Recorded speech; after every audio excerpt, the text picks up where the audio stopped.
नमस्कार।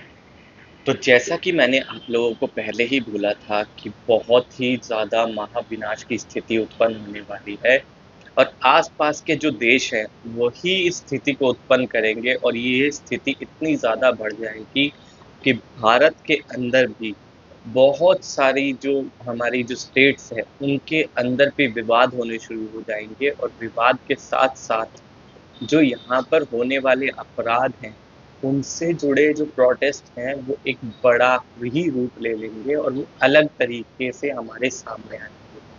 अब इसके दौरान जो आप लोगों ने देखा ही होगा कि आज हमारे जो पड़ोसी मुल्क के देश हैं, उनके अंदर बहुत ही ज़्यादा अधिकतम मात्रा में लोग सड़कों पे उतर आए हैं और सड़कों से उतर कर उन्होंने बहुत ही अच्छे तरीके से व्यवहार ना करने की बजाय और उन्होंने उसको एक हिंसक प्रवृत्ति के अंदर और बहुत ही ज़्यादा ऐसी प्रवृत्ति में कि देश के ऊपर बहुत बड़ा संकट मंडरा जाए, ऐसी स्थिति उत्पन्न कर दी।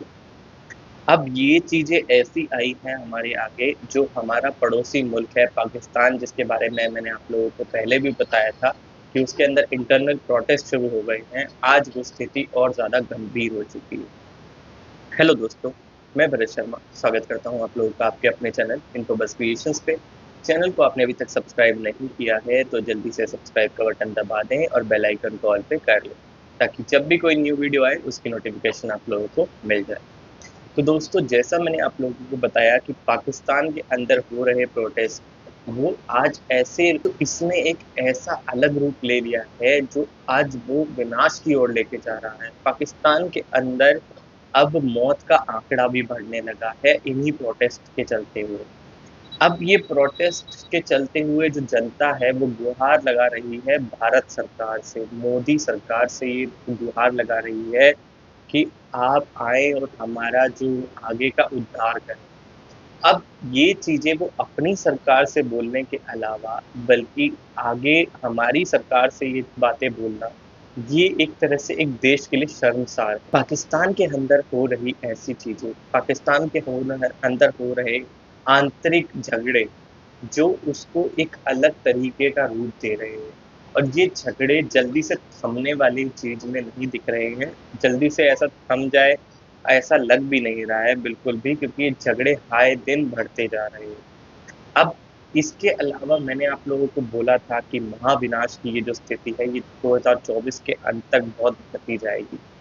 वहीं अगर आप देखोगे तो रशिया-यूक्रेन वॉर के अंदर, रशिया के अंदर भी वो जो वॉर चल रही थी पहले यूक्रेन के अंदर, वो अब रशिया के अंदर शुरू हो गई है। अब इससे जो है वो बहुत ही ऐसी स्थिति उत्पन्न हो रही है, जो आप लोगों को आगे चलते हुए कुछ ही समय के अंदर एक महाविनाश दिखा सकती है। ऐसा महाविनाश जो सृष्टि के ऊपर बहुत बड़ी तबाही लेके आएगा और ऐसी तबाही होगी कि जिससे भारत देश के ऊपर भी बहुत बड़ा असर पड़ेगा।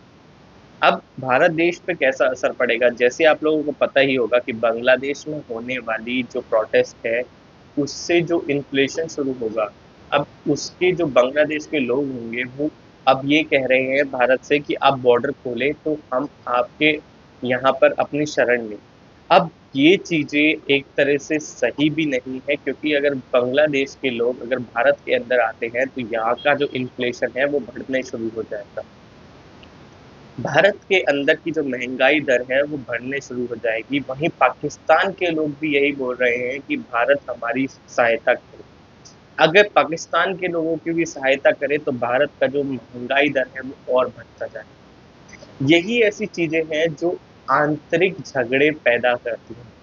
वहीं भारत के अंदर होने वाले जो अपराध हैं, उनके चलते जो प्रोटेस्ट हो रहे हैं, ये भी आंतरिक झगड़ों को दिखा रहे हैं। अब सिर्फ़ और सिर्फ़ ये प्रोटेस्ट से ही नहीं, बल्कि जो मैंने आप लोगों को बताया था हिंदू और मुस्लिम कम्युनिटी के लोग भी आपस में जो लड़ गए हैं, आप लोगों ने देखा होगा महाराष्ट्र के अंदर। तो ये रिसेंट वाली ऐसी चीज़ें हुई हैं जो बहुत ही ज़्यादा आगे चल के हमारे को एक बिल्कुल ऐसे संकेत दे रही है कि हमें बहुत ही ज़्यादा सूचित रहने के लिए और हमें सचेत रहने के लिए बहुत ज़्यादा आवश्यकता है। एक चीज़ और भी है कि पृथ्वी के ऊपर एक और जो आप लोगों को मैंने बताया, शुद्र ग्रह।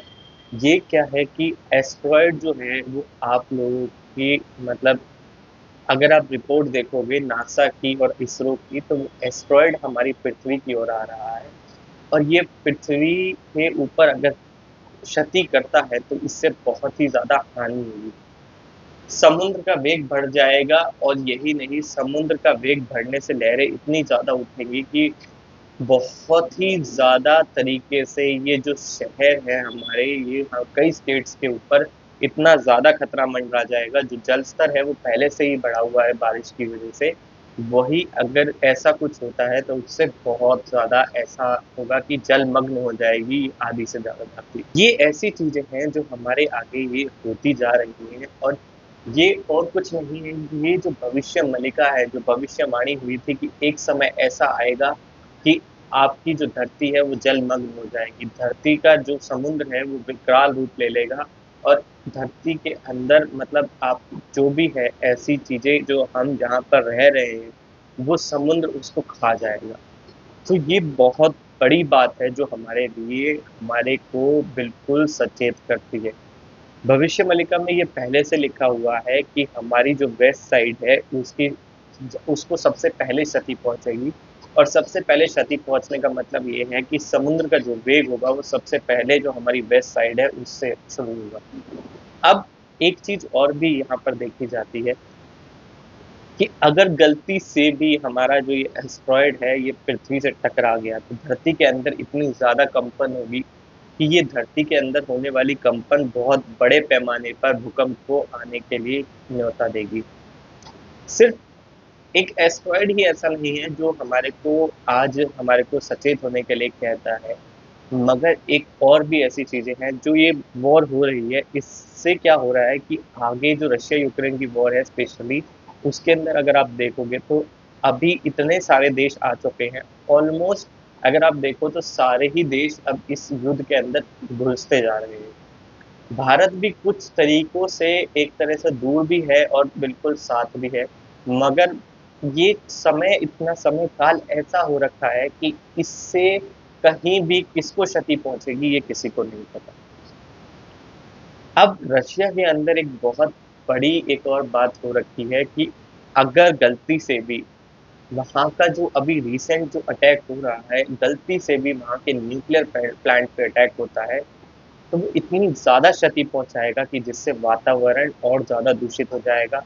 वातावरण के साथ-साथ उस न्यूक्लियर प्लांट से इतनी ज़्यादा रेडिएशन निकलेगी कि आधे से ज़्यादा जो एरिया है आसपास का वो रेडिएशन से प्रभावित होगा। और रेडिएशन से प्रभावित होना यानी कि कई हज़ारों साल तक आप लोग उस रेडिएशन के प्रभाव से बाहर नहीं निकल पाएँगे। तो ये जो न्यूक्लियर रेडिएशन है ये बहुत बड़ी चीज़ है। आगे आने वाला जो हमें समय है वो बहुत ज़्यादा हमारे को काल की ओर लेके जा रहा है। 2024 का जो अंत है, मुझे नहीं लग रहा कि शायद हम ऐसे अच्छे समय के अंदर और ज़्यादा मतलब हमारा समय व्यतीत होगा। मगर हमारे को शायद ऐसा लग रहा है कि कुछ समय में ही ये जो विनाश है, ये इतना ज़्यादा बढ़ जाएगा कि हमारे घर के दरवाजे पे भी ये दस्तक दे सकता है।